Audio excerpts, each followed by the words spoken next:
Hello, everybody, and welcome to LaChamba.com. I am Neil Rodriguez. So just got home, just got off the train where a man and his younger dancing partner, it appeared to be his son, were doing the Def Comedy Jam outro on a moving train. You know, at the end of the Def Comedy Jam, when people start dancing and they flip and land on their necks? Well, they were doing it on a moving train. They did this one move where they started to grab each other. They did a cartwheel from door to door. I wanted to stand up and ask to film him or film them so I could get them a few thousand views on YouTube, but I don't want to lose my seat.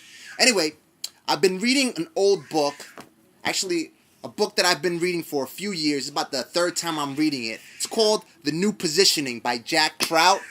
This is a guru in branding. He worked with Al Ries, worked with Laura Ries. He helped them come out with the 22 Immutable Laws of Branding, of which I spoke earlier in an earlier vlog.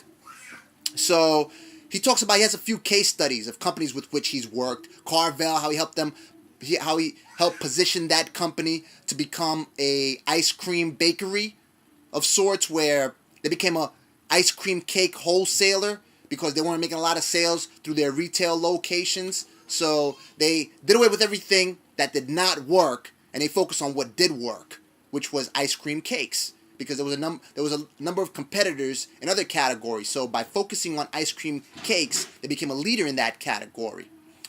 The one case study that stuck out to me, the one of which I want to speak tonight, talk about Entertainment Tonight. Entertainment Tonight, their ratings peaked in 1984. After that, their ratings, they went into a decline. So they had to find a way to reposition Entertainment Tonight. One of the things that he quotes an expert that states, find out what they want and give it to them how they like it. Or find out what they like and give it to them how they like it. What they did was, Entertainment Tonight, they started looking into another company or other companies that sold products in other categories but were similar to theirs. So they started looking at magazines in the entertainment industry. So for instance, People. Once People started writing stories on the inside track of what's going on in Hollywood, their circulation started to increase. So they started to focus in that way. They started to focus Entertainment Tonight on being the one show that would focus on having inside stories on Hollywood. Their ratings went back up. Right away, that automatically resonates with me, with my mindset, because that's what social media is about. You have to, in order for you to be able to promote yourself across different social platforms, whether it be other blogs, whether it be social networks, in order to promote your pro ID, your professional identity, you have to be able to structure stories, to be able to structure material that will resonate with those communities. You have to give it to them exactly how they like it. You have to find what's worked that is relevant to your category, and then you have to try to serve it in that same fashion. That's the way you attract users on these sites, so they could vote it up, so they could help you promote them to the popular sections of these sites, and start to drive traffic, start to build your professional identity, your exposure online. If that's what you want to do, if you're looking to start to get callbacks for whatever it is, whatever profession it is, or whatever industry to which you are applying.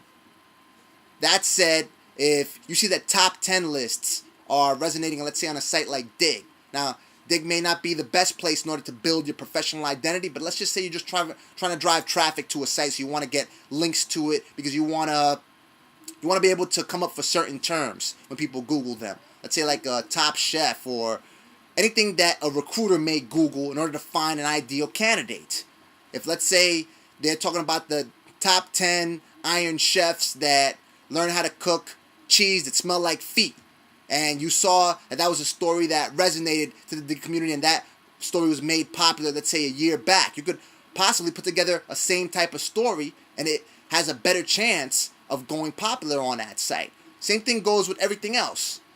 You have to take a look at how groups are built on LinkedIn if you're trying to grow a professional network. See how they are built. See how people discuss. See what are the ways that people interact with each other, how they communicate. Find out what is the best practice, what is the best way for you to communicate with people on these sites. Now, a lot of them are written rules that you could find listed in the terms and conditions, but others are unsaid rules and other unsaid terminology that exists solely between the users of the group. They know who comes in and is completely inappropriate with their spam or doesn't act correctly. The community itself will start to police these people that do not know how to act among community members. That said, you have to find out what's being talked about, how it's being served to them, and be able to package yourself in the same fashion, just in the same fashion as you would put together your resume. You have to package it in a fashion that is making you that is giving you the best chance of being hired. And how is that? Like I said, like I keep saying, I'm gonna keep saying and keep repeating it, keep drilling it to you, because sometimes you have to, some people you have to keep repeating it so you won't forget it. Is you have to ensure that you have your accomplishments listed bullet for bullet, and you quantify your results, the amount of money that you made, saved, or what issues you resolved for a company, and how you contributed towards that bottom line.